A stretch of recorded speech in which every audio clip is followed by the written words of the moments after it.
Good news! Central Americano MBBS just 34 lakhs. Columbus Central University.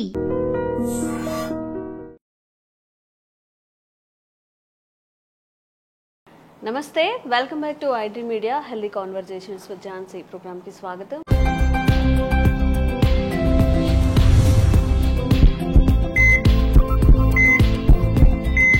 So ఈరోజు మనం fibroid గురించి మాట్లాడుకుందాం.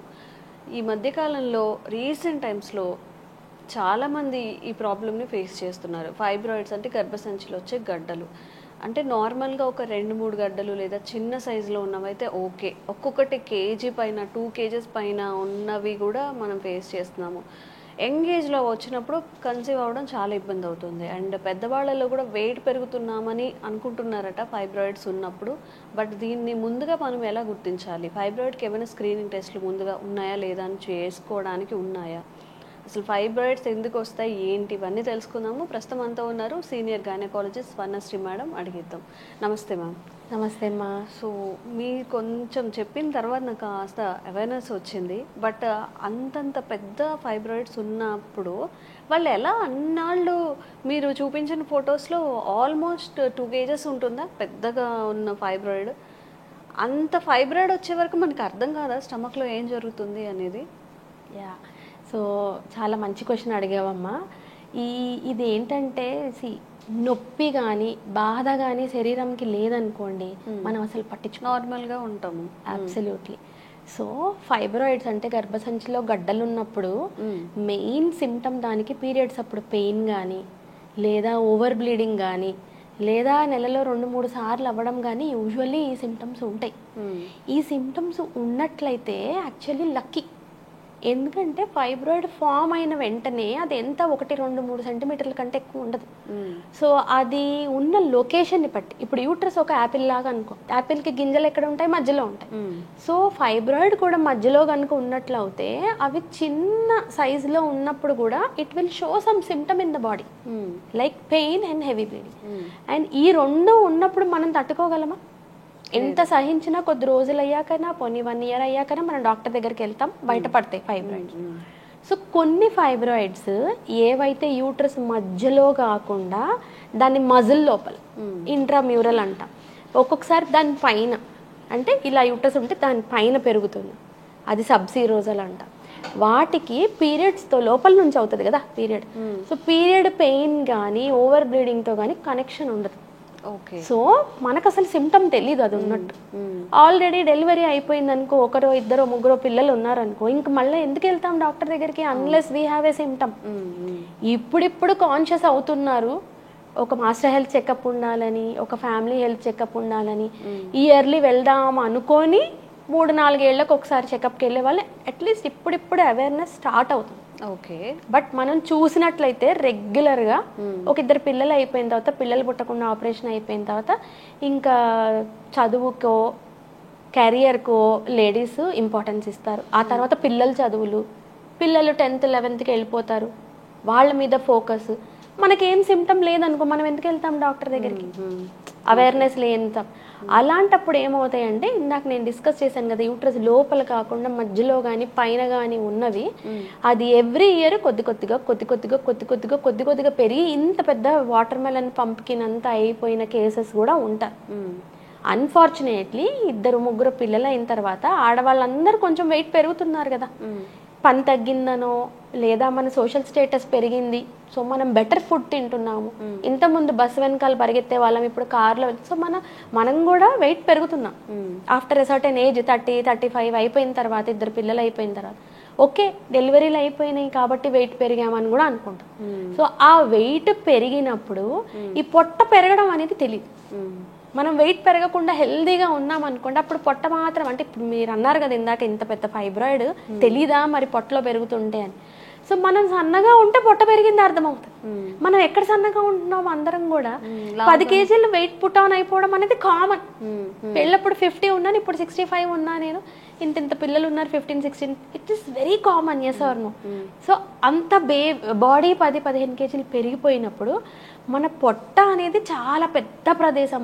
దాంట్లో లివర్ ఉంటుంది, కిడ్నీస్ ఉంటాయి, 2 కిడ్నీలు, తర్వాత ఎన్నో మీటర్లు ఉన్న పేగులు ఉంటాయి, పెద్ద పేగు చిన్న పేగు, ఎన్నో ఆర్గన్స్ ఉంటాయి కదా. దాంట్లో ఈ యూట్రస్ 2-3 కేజీలు అయిపోయినా కూడా ఇట్ విల్ అకామిడేట్. చిన్న ఎగ్జాంపుల్ తీసుకో, డెలివరీ బిడ్డ 3 కేజీలు అవునా, దాంతోపాటు ఉమ్మనీరు, గర్భసంచి, ఇప్పుడు మనం ఫుల్ టర్మ్ ప్రెగ్నెంట్ ఉమ్మని చూస్తే అంత స్పేస్ కూడా మన బాడీ ఇట్ కెన్ అకామిడేట్. అందులో ప్రెగ్నెంట్ లేడీస్ అంటే యంగ్ ఏజ్ 25, 28, పోనీ 30. అప్పుడు అమ్మాయిలు మరీ అంత నాజుగ్గా లేకపోయినా they are little healthy. So pregnant పొట్టేలా కనిపిస్తుంది అవునా. మనిషే ఒక 15 కేజీలు పెరిగిపోయారు అనుకోండి, ఆ 5 కేజీలు ఏం కనిపిస్తుంది. అవును.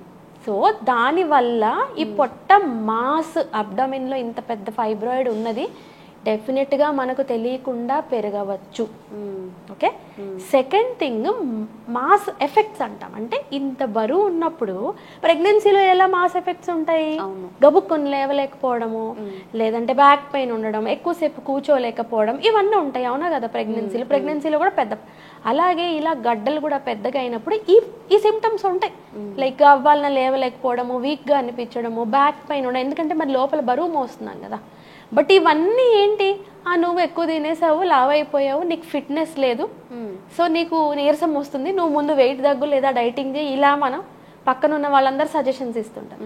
సో ఈ పెద్ద యూట్రైన్ మాసెస్, ఫైబ్రాయిడ్స్ ఏవైతే పెద్దవి మనం మాట్లాడుకునేది ఈరోజు 2 kgs, 1 kg అలా ఇంత ఉన్నవి, లేదా 5, 6 లేదా 10, 15 చిన్న ఉన్నవి, and they are not having symptom on the periods, yes they can be missed. So మరి మనం ఏం చేయాలి? ఫస్ట్ థింగ్, మన ఫ్యామిలీ హిస్టరీ అంటే మన మేనత్తలకి, మన అమ్మకి, పిన్నికి, మన సిస్టర్స్కి మనకు ఉన్నాయా ఫ్యామిలీలో, ఇలా కూడా వస్తాయమ్మా డెఫినెట్గా మా జెనెటిక్ బ్యాక్గ్రౌండ్ అనేది ఉంటుంది.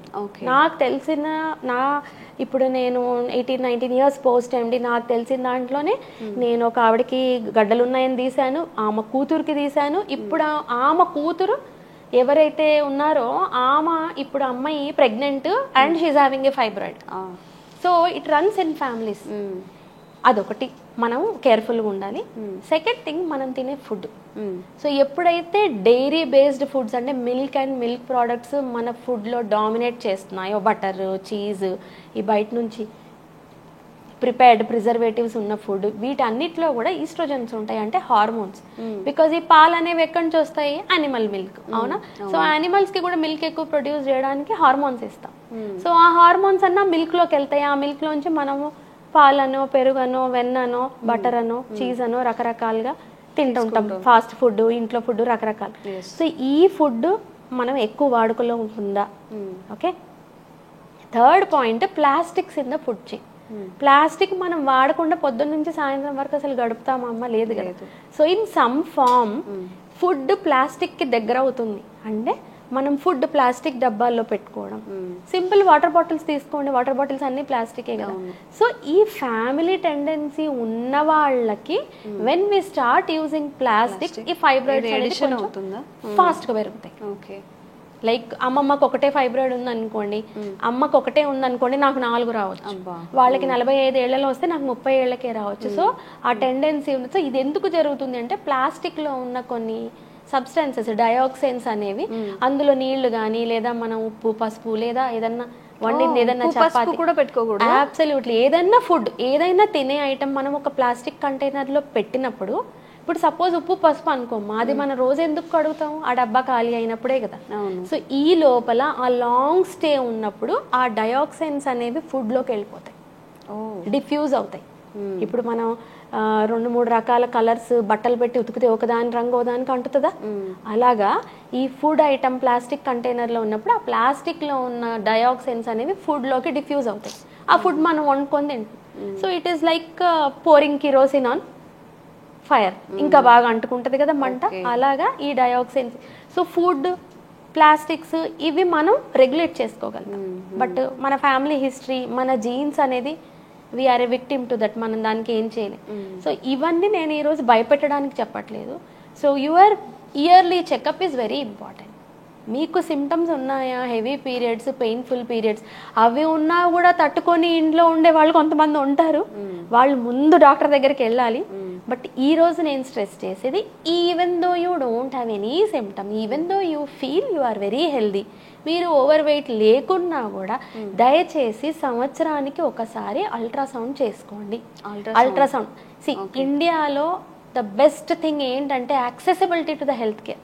మీరు వేరే కంట్రీస్లో చూసినట్టయితే మనం అలా వెళ్ళి ఒక టెస్ట్ అడిగితే ఎవరు రాశారు, జనరల్ ప్రాక్టీషనర్ రాశారా, ఏ డాక్టర్ రాశారు, ప్రిస్క్రిప్షన్ ఏది, what is the reason, and then take appointment, booking ఇవి ఉంటాయి. మన దగ్గర ఎంత హ్యాపీ, వెళ్ళి చేయించుకోవడమే కదా. So why are we not doing it? So ప్రతి ఒక్కరు కూడా సంవత్సరానికి ఒకసారి దయచేసి ఒక అల్ట్రాసౌండ్ చేయించుకోండి. అల్ట్రాసౌండ్ ఒకటే కాదు, ఈ రోజు మనం మాట్లాడుకున్న టాపిక్ లో అల్ట్రాసౌండ్ గురించి చెప్తున్నాను. So please do an ultrasound and see your doctor once every year. Okay. And ఇవి మళ్ళీ మళ్ళీ రావడం, మీరు ఇందాక చెప్పారు ఒకసారి చేసిన తర్వాత మళ్ళీ వస్తున్నాయి. ఈ మళ్ళీ మళ్ళీ రావడం ఏంటి మ్యామ్? ఇప్పుడు దీన్ని మనం అవాయిడ్ చేయడానికి ఏమీ ఉండదా? రైట్ అమ్మా. సో మళ్ళీ ఒకసారి వచ్చినప్పుడు డెఫినెట్గా అలర్ట్ అవుతారు పేషెంట్స్. మనం సర్జరీ చేసి ఫైబ్రాయిడ్స్ తీసి చూపిస్తాం, చూడమ్మా ఇన్ని ఉన్నాయి తీసామా. సో మళ్ళీ రావడం అనేది ఇందాక మనం అనుకున్నాం కదా జెనెటిక్. సో జెనెటిక్ టెండెన్సీ, ఇప్పుడు ఒకసారి వచ్చిన తర్వాత ఫుడ్, డైట్ ఇవన్నీ ఆల్టర్ చేస్తారు పేషెంట్స్. బట్ జెనెటిక్ అనేది మనం we have to just keep checking on it, మళ్ళీ వస్తున్నాయా అని. సో డెఫినెట్గా అమ్మ వచ్చిన వాళ్ళకి మళ్ళీ రావడం అనేది మనం చూస్తున్నాం ఇప్పుడు. సో ఒక కేసు నీకు ఎక్స్ప్లెయిన్ చేస్తాను. ఒక అమ్మాయి, షీ ఈజ్ 24 years ఏమో, ఒక జస్ట్ రీసెంట్లీ మ్యారీడ్. సో పొట్ట నొప్పిగా ఉంది, I'm trying to become pregnant. ఇప్పుడు ఆల్మోస్ట్ 6 months 1 year అయింది మ్యారేజ్ అయ్యి. బట్ కడుపులో కొంచెం డిస్కంఫర్ట్లా ఉంది, నొప్పి అని నేను చెప్పలేను. బట్ పీరియడ్స్లో కానీ అలా ఏం డిస్టర్బెన్స్ లేదు. మామూలుగా చెకప్కి వచ్చాను మేడం, బిఫోర్ ప్లానింగ్ ఎ ప్రెగ్నెన్సీ అని. సో ఆ అమ్మాయికి చూస్తే ఇందాక మనం మాట్లాడుకున్నట్టు ఇంత ఉంది యూట్రస్, ఒక 7-8 ఉన్నాయి ఫైబ్రాయిడ్స్. 7-8 ఫైబ్రాయిడ్స్. ఒక హెల్దీగా ఉన్న అమ్మాయి డాక్టర్ దగ్గరికి, మేడం నేను ప్రెగ్నెన్సీ ప్లాన్ చేసుకుందాం అనుకుంటున్నాను, నాకు జస్ట్ కొంచెం డిస్కంఫర్ట్ ఉంది, నాకు పీరియడ్స్ అంతా రెగ్యులరే అని డాక్టర్ దగ్గర వెళ్ళిన అమ్మాయికి ఈ న్యూస్ నేను చెక్ చేసి చెప్తే ఎలా ఉంటుంది? ఒక షాక్. ఫస్ట్ అసలు ఈ డాక్టర్ నమ్మాలా వద్దా, ఏంటి నేను ఏదో అడుగుదామంటే ఇంకోటి ఏదో చెప్పిస్తుంది కదా. సో ఆ కేసు మన సర్జరీ చేసి నేను ఆ 8 ఫైబ్రాయిడ్లలో I was able to remove only 5. ఎందుకంటే అమ్మాయి ప్రెగ్నెన్సీ ప్లానింగ్ ఇంకొకటి ట్యూబ్కి దగ్గరగా ఉంది. ట్యూబ్ అంటే ఫాలోపియన్ ట్యూబ్. సో ఎగ్ అనేది ఫాలోపియన్ ట్యూబ్లోంచి యూట్రస్లోకి. సో పెద్దవన్నీ 5 తీసేసాను, ఇంకొకటి 6వది చిన్నది తీసాను, 2 మాత్రం ట్యూబ్ కతుక్కొని దగ్గరలో ఉన్నాయి. అంటే if I remove that I may have to sacrifice the tube. So అదొకటి ఉండిపోయింది. అమ్మాయికి సర్జరీ చేసిన తర్వాత within 7th month after pregnancy చక్కగా కన్సీవ్ అయింది. ఆ తర్వాత 1 year తర్వాత ఇప్పుడు ఇన్నిసార్లు మనం అంటే 7-8 ఉంటే యూట్రస్లో అన్ని చోట్ల మనం కట్ చేసి మళ్ళీ కుట్లేసాం కదా, అవి తీసేసి. సో ఇలాంటి వాళ్ళని నార్మల్ డెలివరీకి మనం వదిలేయలేము, ఎందుకంటే నార్మల్ డెలివరీలో కంట్రాక్షన్స్ వస్తాయి కదా. మరి ఇన్ని చోట కట్ చేసి కుట్లేసినవన్నీ వీక్ ఉంటాయి కదా, అవన్నీ పగిలిపోవచ్చు. సో వీళ్ళకి సిజేరియనే చేయాలి మనం. సో సిజేరియన్ చేశాను, చక్కగా బాబు పుట్టాడు. ఇప్పుడు వాడికి 4th birthday అయ్యి 5th year ఇప్పుడు పడింది. So now she was thinking ఇప్పుడు నేను మళ్ళీ కన్సీవ్ అవుదామని. అమ్మాయికి గుర్తుంది అప్పుడు అన్ని ఫైబ్రాయిడ్లు ఉన్నాయి కదా, మధ్యలో ఒక చెకప్కి రాలేదు. She was busy with the baby and busy with her self and many other things in life. So ఇప్పుడు మళ్ళీ మేడం అప్పుడు అలా ఉండింది కదా, ఇప్పుడు ఎలా ఉందో నా కండిషన్ నాకు తెలియదు, but I want another baby. ఇప్పుడు చెక్ చేస్తే మొన్న 5 years బ్యాక్ ఇంత ఉంటే ఇప్పుడు ఇంత ఉంది యూట్రస్. ఈజీగా ఒక 12 ఉన్నాయమ్మా అమ్మాయికి fibroids. And she's 33 years now, 33-34 అంతే. సో ఇదే గనక సినారియో ఒక 45-year-old లేడీ వస్తే, అమ్మ ఇలా ఉంది కదా, నీకు 2వ సారి వచ్చినాయి కదా, గర్భసంచి తీసేద్దాం, once and for all you will get rid of it. But ఈ అమ్మాయి కేసు చూస్తే she's 33-year-old, she wants to have exactly another baby and she already had one surgery 2, ఒకటేమో సిజేరియన్ డెలివరీ అప్పుడు, ఇంకోటేమో ఈ గడ్డలు తీయడం 2000 అదే ఎండింగ్లో ఎప్పుడో చేశాను. 5-year-old ఇప్పుడు బాబు, 4.5 years. సో ఇప్పుడు మళ్ళీ చేసాం మళ్ళీ సర్జరీ. సో ఈసారి 10వ 12వ నాకు ఆ నంబర్ కూడా గుర్తులేదు, ఇంత పెద్ద నుంచి ఇంత బుజ్జు వరకు ఉన్నాయి. సో ఈ కేసు ఇప్పుడు కూడా మళ్ళీ తీసిన తర్వాత కూడా ఇంకా చిన్న ఉన్నాయి ఉండండొచ్చు. ఎందుకంటే మా ఫస్ట్ టైం సర్జరీ చేసినప్పుడు స్కానింగ్లో ఎన్ని ఇచ్చాడు, ఒక 7, ఒక సర్జరీలో కూడా మనం 7 ఉన్నాయా లేదా లెక్కబెట్టి. ఈసారి తెలిసిన తర్వాత ఈ అమ్మాయికి 2nd వచ్చింది. స్కాన్లో 8 9 ఉన్నాయి, బట్ సర్జరీలో చూస్తే తీసే కొద్ది వస్తూనే ఉన్నాయి ఫైబ్రాయిడ్. అంటే దే ఆర్ సో స్మాల్, కొన్ని ఎంత మన రేగిపడినంత అన్ని చూడలేం కదమ్మా స్కాన్ లో. ఇలా ఉందనుకోండి, దాని వెనక ఒక 2 3 ఉన్నాయి అనుకోండి, ఇమేజ్ లో మనకి ఇదే వస్తుంది కదా. సో ఒక 7 8 ఇచ్చారు స్కాన్ లో, సర్జరీ చేసినప్పుడు వస్తూనే ఉన్నాయి. And this time I took care, even చిన్నవి సీడ్లింగ్స్ అంట. సో అవే కదా రేపు పెద్దగా అయినాయి, ఆల్రెడీ మనకి ఎవిడెన్స్ ఉంది ఈ అమ్మాయి. సో ఓపిక్ గా అవన్నీ కూడా తీసేసి మళ్ళీ అన్ని ఒక 4 5 చోట్ల అమ్మాయికి యూట్రస్ పైన కట్ చేసి కుట్లేసి పెట్టాం. ఫోటో ఒకసారి చూపిస్తారా? కెమెరాకి చూపిద్దాం. అరేంజ్ చేశారనమాట సైజ్ కొద్ది, అసలు చూస్తే ఏంటో ఒక చాందడ్లా ఉన్నాయి అనమాట. పెద్ద అసలు చాలా లాంగ్ ఉన్నట్టు అరేంజ్ చేశారు. ఉన్నట్టు అరేంజ్ చేయడం కాదు, ఉన్న వాటిని అలా అరేంజ్ చేశారు. చాలా పెద్దగా అనిపించాయి, సైజ్ కొద్ది చిన్నవి. మనం పీనట్ బఠానీ సైజు దగ్గర నుంచి చాలా పెద్ద 1 kg వరకు కూడా. 1 kg ఉంటుందమ్మా? మీరు అది చూపించిన యూజువల్లీ మెజర్ చేస్తామమ్మా మేము వెయిట్, బట్ ఈ పర్టికులర్ కేసు నాకు గుర్తు లేదు ఎంత ఉందో. యూజువల్లీ మెజర్ చేసినామంటే ఇదిగో ఇలా మాట్లాడుకోవడానికి చెప్పుకోవడానికి అకాడమిక్ పర్పస్ అంతేగాని అది ఎన్ని కేజీ మనకు పెద్ద ఏమి ఇంపార్టెన్స్ లేదు. చూడండి మొత్తం ఇట్లా అరేంజ్ చేశారు. ఏదో చిన్న బేబీయో లేకపోతే ఏదో మంత్రదండం ఉన్నట్టుంది, ఏదో లిప్స్ ఉన్నట్టుంది మేడం చూస్తుంటే. చూడండి కొంచెం ఇలా ఏదో ఫేస్ లాగా, ఐస్ లాగా. సో ఇట్లా ఉందన్నమాట సిచ్యువేషన్. సో ఇయర్లీ వన్స్ అయినా ఈ స్క్రీనింగ్ టెస్ట్ చేసుకోవాలమ్మా, ఇయర్లీ వన్స్ ఒక అల్ట్రాసౌండ్ చేసుకోవాలి. అలా అని భయపడి మరీ ఎవ్రీ మంత్ వెళ్ళి ultrasound, you should not become psychotic about this information. So information ఇచ్చాను నేను. సో ఓకే, మనకు తెలుస్తుంది కదా మన అమ్మమ్మకి సర్జరీ అయిందా, అమ్మకి సర్జరీ అయిందా. సో మన ఫ్యామిలీలో ఉంది అంటే మనం జాగ్రత్త పడాలి, ఎవ్రీ ఇయర్ చేయించుకోవాలి. లేదా ఎవ్రీ ఇయర్ ఒకసారి డాక్టర్ దగ్గరికి వెళ్తే చాలు కదా, వాళ్ళు అన్ని చూసేస్తారు కదా. ఓకే మ్యామ్, జెనెటికల్ గా వస్తుంది, ప్లాస్టిక్ యూసేజ్ వల్ల వస్తుంది, ఇంకేమైనా కారణాలు ఉంటాయా? ఇవే మెయిన్ యూజెస్ ఇవే అమ్మా. ఇంకొకటి ఇప్పుడు అంటే చూస్తే మనం చాలా మంది ఒక చైల్డ్ చాలా అనుకుంటున్నారు. సో ఇంతకు ముందు మన అమ్మమ్మలు, మన అమ్మమ్మ వాళ్ళ అక్క చెల్లెలు కరెక్ట్ 7 మంది 8 మంది. సో అన్ని సార్లు వాళ్ళకి ప్రెగ్నెన్సీస్ డెలివరీస్ అవుతున్నప్పుడు, ఇప్పుడు ప్రెగ్నెన్సీ అప్పుడు ఏమవుతుంది, యూట్రస్ పెద్దగా అవుతుంది బేబీని, ఆఫ్టర్ దట్ చిన్నగా. So it is like an exercise for the uterus.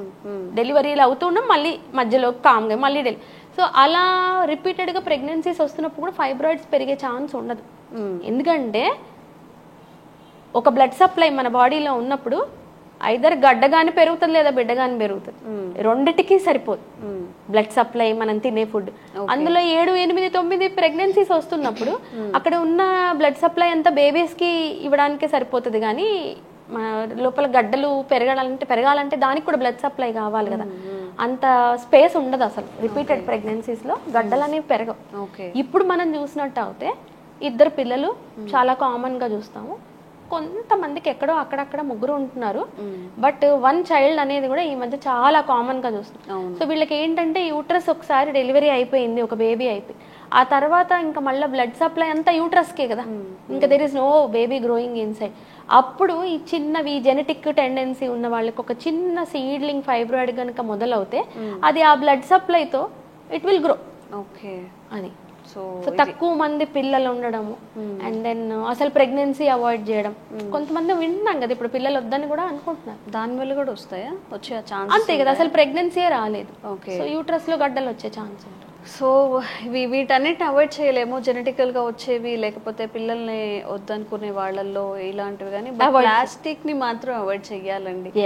Plastic dairy కూడా, డైరీ ప్రొడక్ట్స్ ఇప్పుడు అంటే అడల్టరేట్ అయిపోయాయి కాబట్టి డైరీ ప్రొడక్ట్స్ వద్దంటున్నారు. లేకపోతే చక్కగా అమృతం లాగా తాగేవాళ్ళు, పాలు పెరుగు శుభ్రంగా తినేవాళ్ళం. ఇప్పుడు పాలు అలా అయిపోయింది, బట్ మజ్జిగ అయితే మనం వాటర్ కలుపుకొని కాబట్టి మజ్జిగ తీసుకోవచ్చు. But milk and milk products, even నేనైనా పొద్దున్న స్కూల్కి వెళ్ళిపోతుంటే పిల్లలు ఒక గ్లాసు పాలు తాగేసేళ్ళురా అని చెప్తా, ఎవరికైనా అమ్మాయిలకు కానీ అబ్బాయిలకు కానీ. ఇప్పుడు అలా చెప్పాలంటే ఐఎమ్ థింకింగ్, పిల్లలు చాలా మంది పాలు వద్దని పేచీ పెడతారు. సో తాగిన తర్వాత వాళ్ళకి పొట్టలో ఏదో డిస్టర్బెన్స్ అవుతుంది పాపం, ఎందుకంటే వాటిని అరిగించుకోలేక. వాళ్ళు ఎందుకు పాలు తాగని అంటున్నారు పిల్లలు అంటే, నేను అనేది పెద్ద పిల్లల గురించి, ఒక 10 years 8 years 9 years మనం గ్లాస్ నిండా పాలు అమ్మ వద్దమ్మా అనే చాలా తక్కువ మంది పిల్లలు పాలు ఇష్టంగా తాగుతారు, ఇవ్వు అని. చాలా మంది మనం పిల్లల్ని చూసినట్టయితే మా పిల్లలు పాలే తాగరండి అని వింటాం, ఎందుకంటే వాళ్ళకి తాగిన తర్వాత కడుపులో ఒకలాంటి because of that adulteration. So అలా ఉన్నప్పుడు మనం ఫోర్స్ చేయకుండా ఉండడమే మంచిది పిల్లల్ని. అవును. దాని బదులు చక్కగా fruits, dry fruits, fruit juices మన చేతులతో మనం అబ్సల్యూట్లీ చక్కగా మిల్క్ అవాయిడ్ చేసి న్యాచురల్ ఫుడ్, ఫ్రూట్స్, లేదా చక్కగా 2 ఇడ్లీలో 2 దోశలో తినేసి వెళ్ళొచ్చు స్కూల్కి. Okay done. సో మ్యామ్ ఏదైతే చెప్పారో అది సీరియస్ సిచ్యువేషన్స్ కాబట్టి ఇవి పాటించడానికి ట్రై చేయండి. మనం ప్లాస్టిక్ అనగానే ఫుడ్ ప్యాక్ చేసే బాక్సెస్, వాటర్ బాటిల్స్ ఇది మాత్రమే కాదు, ఇంట్లో మనం పప్పులు ఉప్పులు దాచిపెట్టే ఆ పోపు డబ్బాలు అవి కూడా అసలు యూజ్ చేయొద్దంట. సో మ్యాక్సిమం ఇంతకుముందు మనం స్టీల్ డబ్బాలు లేకపోతే వీటిలోనే గాజువి చేసుకునేవాళ్ళం, అందులోనే ప్రిజర్వ్ చేసుకునేవాళ్ళం. మళ్ళీ బ్యాక్ టు రూట్స్ వెళ్ళండి. మన హెల్త్ని మన చేతులారా పాడు చేసుకోవద్దు, ఎందుకంటే మన చేతిలోనే మన కుటుంబం ఆరోగ్యం ఉంటుంది కాబట్టి. Ma'am thank you so much. ఈరోజు చాలా మంచి వాల్యుబుల్ కంటెంట్ అయితే మా అందరికీ మీ ద్వారా తెలిసింది. Thank you. Sir, one life lesson what medicine has taught you. Whatever you can do without expecting. But I really believe మన పాజిటివ్ యాటిట్యూడ్ ఉంటేనే మనం ఏదైనా సాధించగలం. గట్ ని మనం కరెక్ట్ గా డీల్ చేసినట్లయితే అది మనకి పాజిటివ్ హార్మోన్స్ ని రిలీజ్ చేస్తుంది. షుగర్ వచ్చిన వాళ్ళ పరిస్థితి ఏంటి? పొట్ట దగ్గర పెరిగితే దాన్ని ఆండ్రాయిడ్ అంటారు, ఆండ్రాయిడ్ ఫోన్ కదా. అసలు థాట్స్ ఎందుకు వస్తాయి? బ్రెయిన్ డెడ్ అంటే దానికి ప్రపంచం అంతా కూడా కొన్ని నిర్దిష్టమైనటువంటి లక్షణాలు ఉంటాయి. మానసికంగా ధైర్యంగా ఉంటే క్యాన్సర్ జయించవచ్చు. You are a doctor for a cause sir, అంతే. వాళ్ళకి వచ్చిన ఆదాయం కాకుండా ఫ్రీ సర్వీస్ ఎంతమందికో చేస్తుంది.